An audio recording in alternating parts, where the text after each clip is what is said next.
KPM. Hai semua, Assalamualaikum warahmatullahi wabarakatuh dan salam sejahtera. Bersama dengan saya Kak Nora, dietitian Sukananda pada kali ini untuk slot diet dan nutrisi.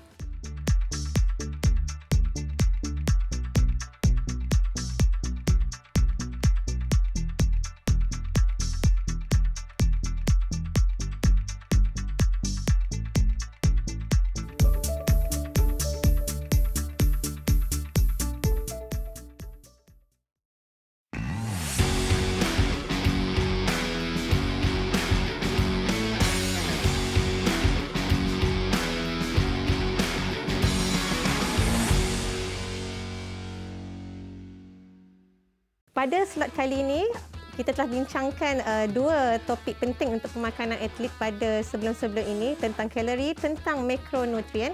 Tapi pada kali ini kita nak fokus kepada topik yang kadang-kadang kita terlupa. Kita terlupa tentang topik kecil ini walaupun dia nampak kecil tetapi sangat penting untuk adik-adik. Kalau sebelum ni kita cakap tentang makronutrien, itu makronutrien kita menceritakan tentang karbohidrat, protein dengan lemak. Hakikatnya pada masa yang sama kita juga memerlukan mikronutrien. Jadi apakah yang dimaksudkan dengan mikronutrien itu sebenarnya?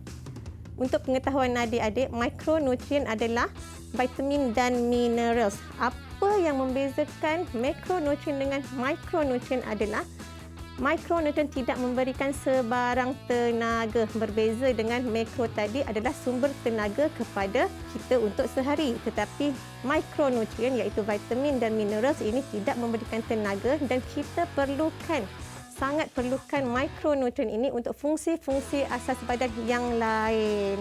Kalau makronutrien kita memerlukan dengan kuantiti yang banyak, tetapi untuk mikronutrien kita hanya perlukan kuantiti yang sedikit sahaja. Kalau sebelum ini kita perlukan dengan gram, 15 gram, 14 gram, tetapi untuk mikronutrien, unit yang diperlukan hanyalah mikrogram ataupun miligram sahaja. Sangat sedikit tetapi penting. Mungkin ramai yang tak perasan sebenarnya. Kadang-kadang ada adik-adik yang datang, Kak saya nak vitamin, saya nak minerals. Sedangkan dia tahu yang semua itu kita boleh dapat daripada makanan sahaja. Seterusnya kita nak membincangkan tentang apakah vitamin dan minerals yang kita perlukan. Vitamin terbahagi kepada dua jenis iaitu vitamin larut air ataupun vitamin larut lemak. Dan vitamin dia ada spesifik fungsi dia yang tersendiri. Untuk vitamin yang larut air kita ada vitamin B dan vitamin C. Manakala untuk vitamin yang larut lemak kita ada vitamin A, D, E dan juga vitamin K. Yang mana setiap vitamin itu mempunyai fungsi spesifik. Kalau vitamin A kita selalu kaitkan dengan kesihatan mata. Kalau vitamin D, vitamin daripada matahari yang mana ia penting untuk tulang. Kemudian kita bercakap tentang vitamin E yang penting untuk sistem imun yang juga merupakan sejenis antioksidan. Seterusnya vitamin K yang terlibat dalam proses pembekuan darah.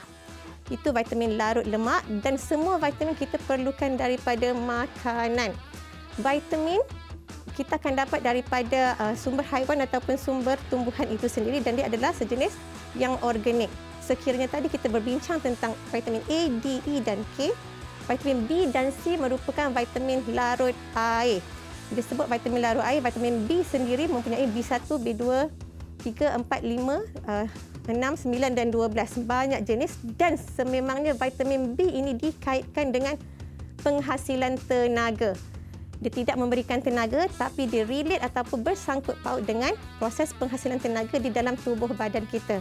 Manakala vitamin C seperti yang kita sedia maklum ia untuk imun sistem yang lebih baik. Okey.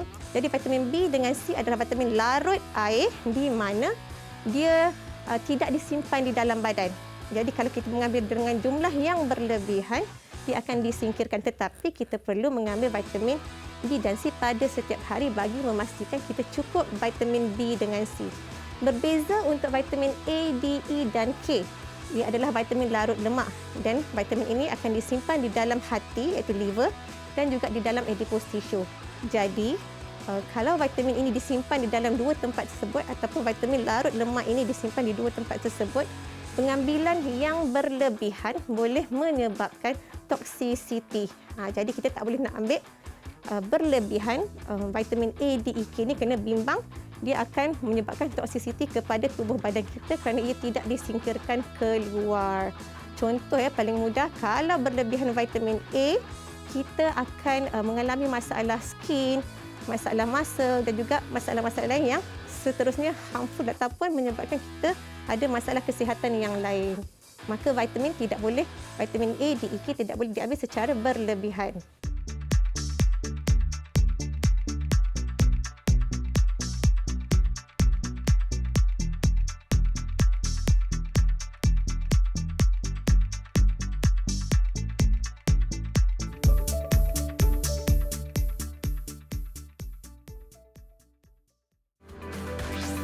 Didik TV KPM.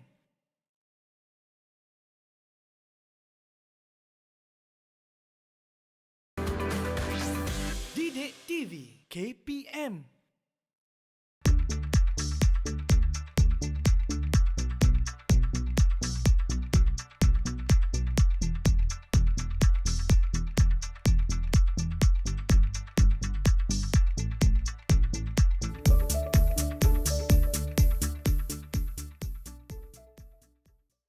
Kalau tadi kita dah bercerita tentang vitamin, iaitu vitamin A, D, E, K, B dan C, kita akan move on tentang mineral sebenarnya pula.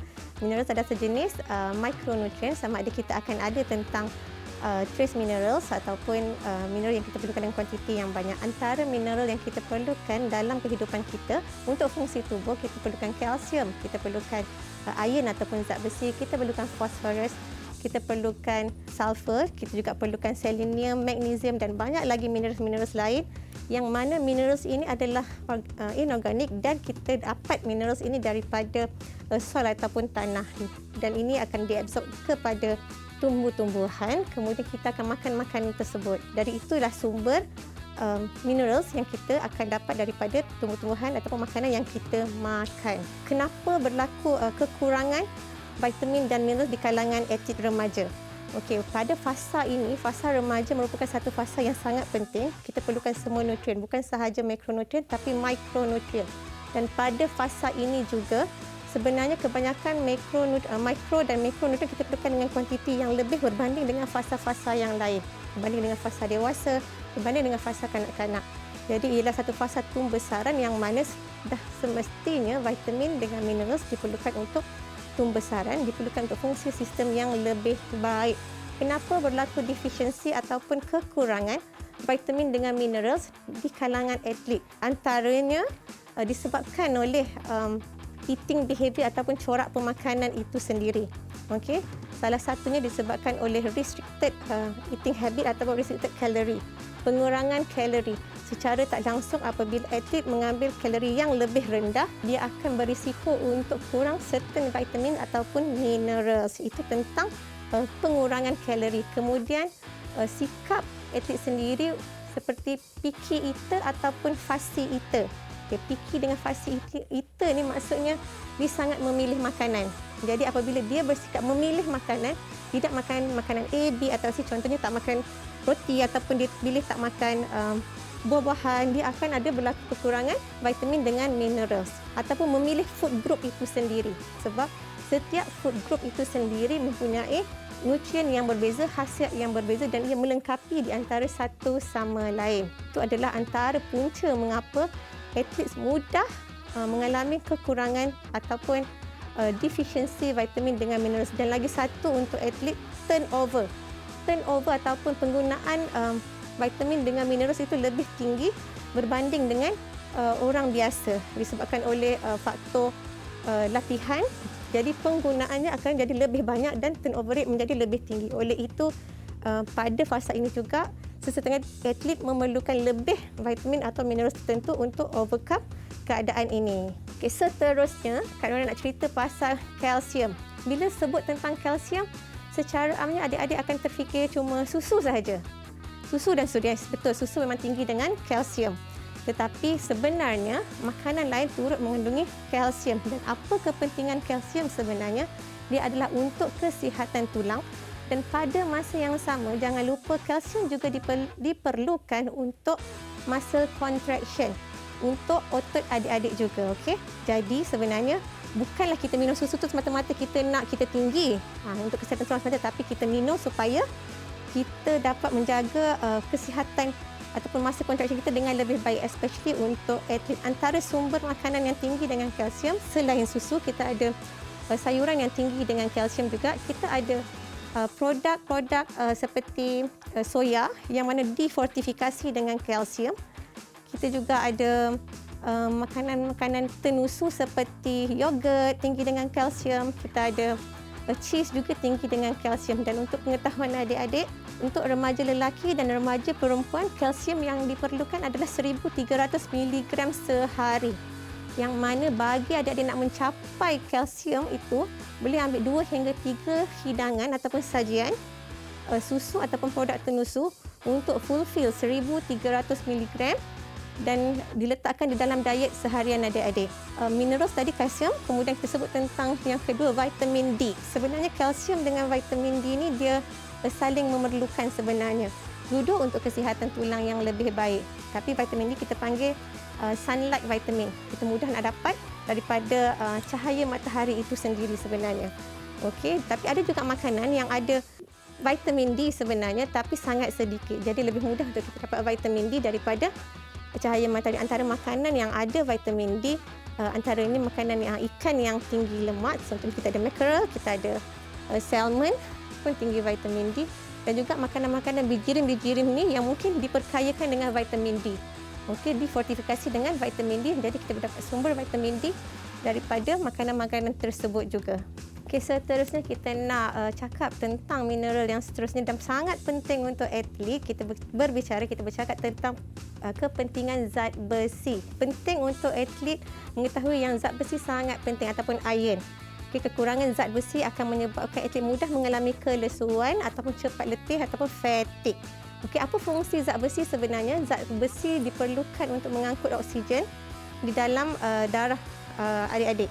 Okey, antara makanan yang tinggi zat besi kita ada daging, kita ada ayam atau ikan, dan kita juga ada telur sebenarnya. Selain sumber protein yang baik, telur juga ada zat besi. Begitu juga dengan roti whole grain. Biasanya whole grain ni akan banyak zat besi juga sebenarnya. Okey, kita ada whole grain pelbagai jenis, berbeza dengan roti-roti biasa. Okey, kalau roti putih tu kemungkinan dia punya greens tu rendah, jadi zat besi juga turut rendah. Okey, tetapi adik-adik kena faham, bila kita mengambil makanan yang tinggi zat besi ni, dia tidak boleh diambil dengan teh ataupun kopi kerana ini akan mengganggu penyerapan zat besi itu sendiri. Tetapi kalau zat besi ni diambil dengan vitamin C, antaranya adalah sumber vitamin C adalah orange kat sini, maka penyerapan zat besi itu akan jadi lebih baik. Okey. Sumber zat besi bukan sahaja daripada poultry, kita ada dua jenis, kita ada daripada sumber tumbuhan dengan sumber haiwan, di mana zat besi daripada sumber haiwan itu lebih senang diserap berbanding dengan zat besi yang daripada tumbuh-tumbuhan. Now kita akan move on kepada nutrien ataupun minerals yang kita perlukan lagi. Adik-adik juga perlukan magnesium. Basically magnesium ni ada banyak dekat makanan, most of the food ada magnesium sebenarnya. Dan pentingnya magnesium ni untuk growth, untuk muscle, untuk nerve adik-adik supaya adik-adik boleh aktif dan menjalankan kegiatan harian adik dengan lebih baik. Minerals yang seterusnya adalah zinc, yang mana zinc ini sangat penting untuk growth ataupun tumbuh besaran, juga penting untuk muscle dan juga penting juga untuk energy production. Tetapi pengambilan zinc yang berlebihan mungkin akan menyebabkan adik-adik mengalami masalah lain seperti level high density lipoprotein ataupun kolesterol itu menjadi lebih rendah disebabkan kesan pengambilan zinc yang berlebihan. Maka apa-apa pun kita tak perlu ambil makanan itu dengan secara berlebihan. Antara makanan yang tinggi zinc sebenarnya kita ada ayam, ikan dan juga oyster, dan ada juga certain vitamin atau makanan tu yang memang kita diletakkan zinc, antaranya biasanya makanan yang difortifikasi ataupun diletakkan zinc, tambahan zinc di dalam makanan-makanan ini. Okey, seterusnya kita dah cakap pasal zinc, kalsium, magnesium, vitamin D, dan kita nak cakap tentang vitamin B. Okey, vitamin B ni sebenarnya sangat penting. Okey, selalu kita cakap pasal vitamin B ni, adik-adik akan kata saya tak ada tenaga. Vitamin apa saya nak ambil? Saya tak ada tenaga. Vitamin apa saya nak ambil? Dan perlu tak saya ambil sekian suplemen? Okey. Tapi sebenarnya vitamin B ni adalah vitamin yang paling penting dan paling banyak dekat makanan. Jadi kalau adik-adik makan semua jenis makanan, vitamin B memang adik-adik akan dapat mencukupi. Tetapi kalau vitamin B ni dia ada B1, B2, B3, 5, 6 dan 7. Dia relate dengan kita punya energy production. Okey. Jadi vitamin-vitamin itu adalah untuk energy production, manakala dua lagi vitamin B, jenis vitamin B iaitu vitamin folate dan juga vitamin B12 iaitu cobalamin, dia lebih kepada untuk menjana sel-sel yang baru. Okey, jadi setiap fungsi vitamin B itu adalah berbeza-beza fungsinya, tetapi mudah didapati dalam kebanyakan jenis makanan. Dalam telur, dalam oats, dalam almond, dalam roti. Kebanyakan makanan yang ada dekat atas ni semuanya ada vitamin B. Jadi kalau adik tak makan mana-mana kumpulan makanan dekat sini, maka mudah untuk adik-adik mengalami kekurangan vitamin B itu sendiri. Okey, kalau kita dah cakap pasal vitamin B, kemudian kita akan cerita tentang antioksidan. Kebanyakan vitamin dengan mineral itu sebenarnya bertindak juga sebagai antioksidan. Apakah yang dimaksudkan dengan antioksidan? Antioksidan ini mampu untuk mengurangkan keradangan ataupun oxidative stress yang berlaku di dalam tubuh badan kita. Apabila kita bersukan, sel-sel kita akan banyak rosak, yang mana antioksidan ini akan membantu untuk menyingkirkan radikal bebas yang wujud selepas stres daripada training ataupun latihan yang kita lakukan. Antara vitamin atau minerals yang bertindak sebagai antioksidan adalah vitamin C, vitamin E dan juga selenium. Dan vitamin C, vitamin E semua senang nak dapat daripada makanan. Kalau vitamin C tadi dah sebut, dia juga merupakan vitamin C yang bagus dan ada fungsi dia sendiri. Pada masa sama dia adalah antioksidan. Dan kita ada mineral-mineral lain yang ada dalam makanan kat sini. Sebenarnya kita ada potasium juga daripada pisang ni, untuk otot juga penting dan untuk jantung juga penting. Dan kita ada almond juga. Almond adalah penting, mempunyai lemak yang bagus untuk adik-adik.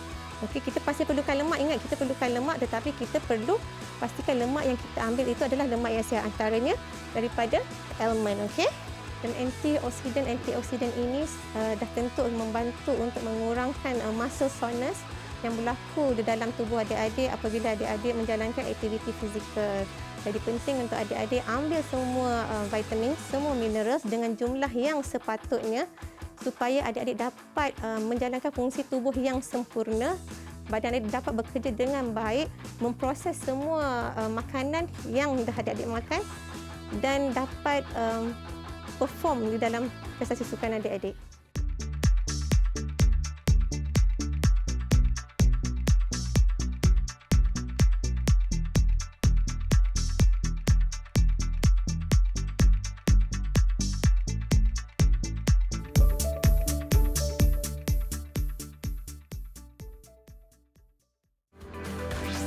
Didik TV KPM.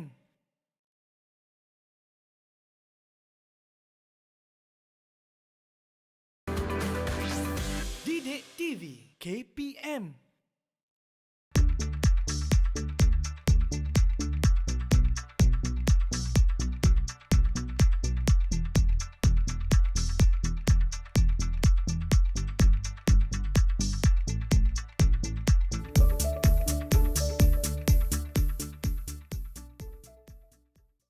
Okey, setelah kita mengetahui pelbagai fungsi vitamin dengan minerals, dah tentu kita perlu buat sesuatu untuk pastikan kita tidak mengalami sebarang defisiensi.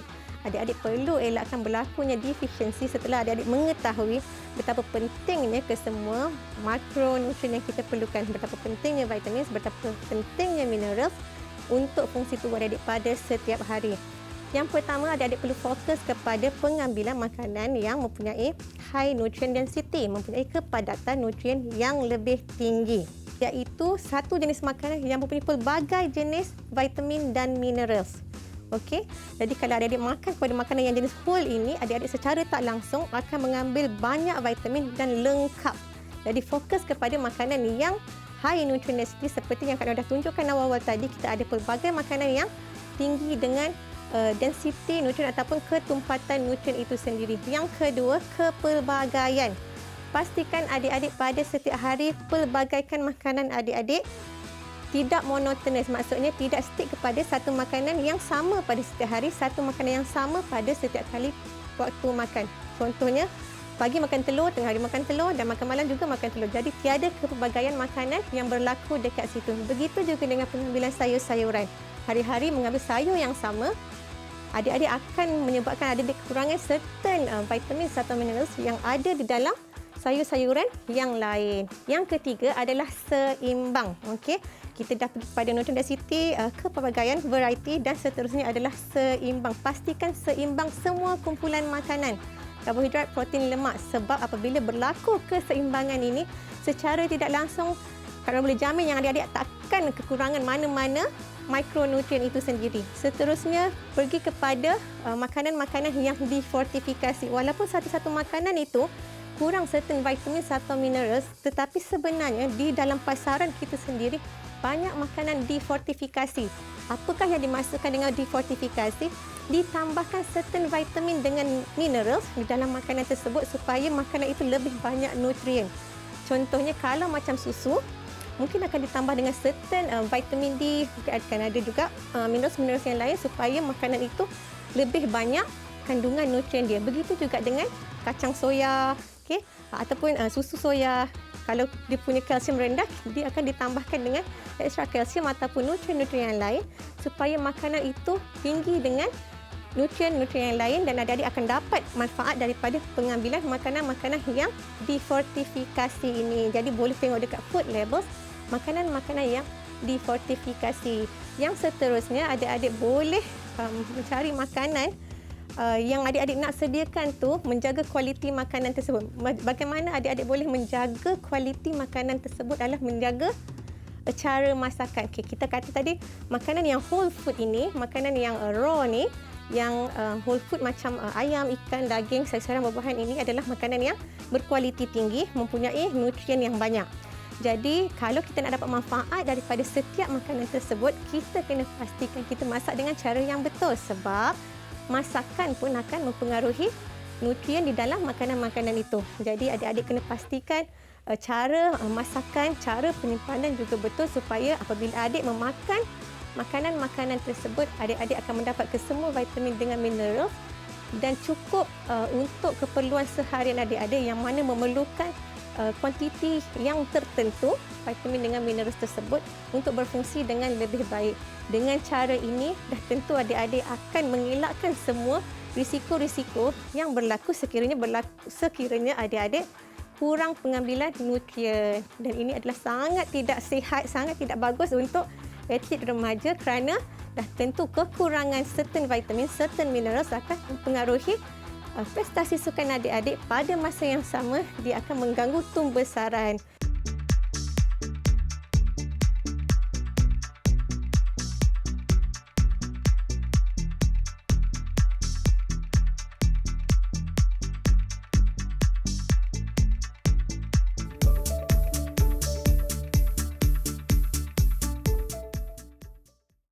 Oleh itu sahaja adik-adik untuk perkongsian daripada Kak Nora hari ini tentang mikronutrien. Dan Kak Nora harapkan lepas ini adik-adik dapat pastikan ambil semua makro dan mikronutrien untuk pastikan adik-adik mendapat zat yang mencukupi dan dapat perform dengan lebih baik pada masa-masa hadapan. Jangan lupa untuk ikuti Kak Nora untuk episod yang seterusnya diet dan nutrisi dengan topik yang lain dah tentu penting juga untuk pemakanan atlet. Bye adik-adik.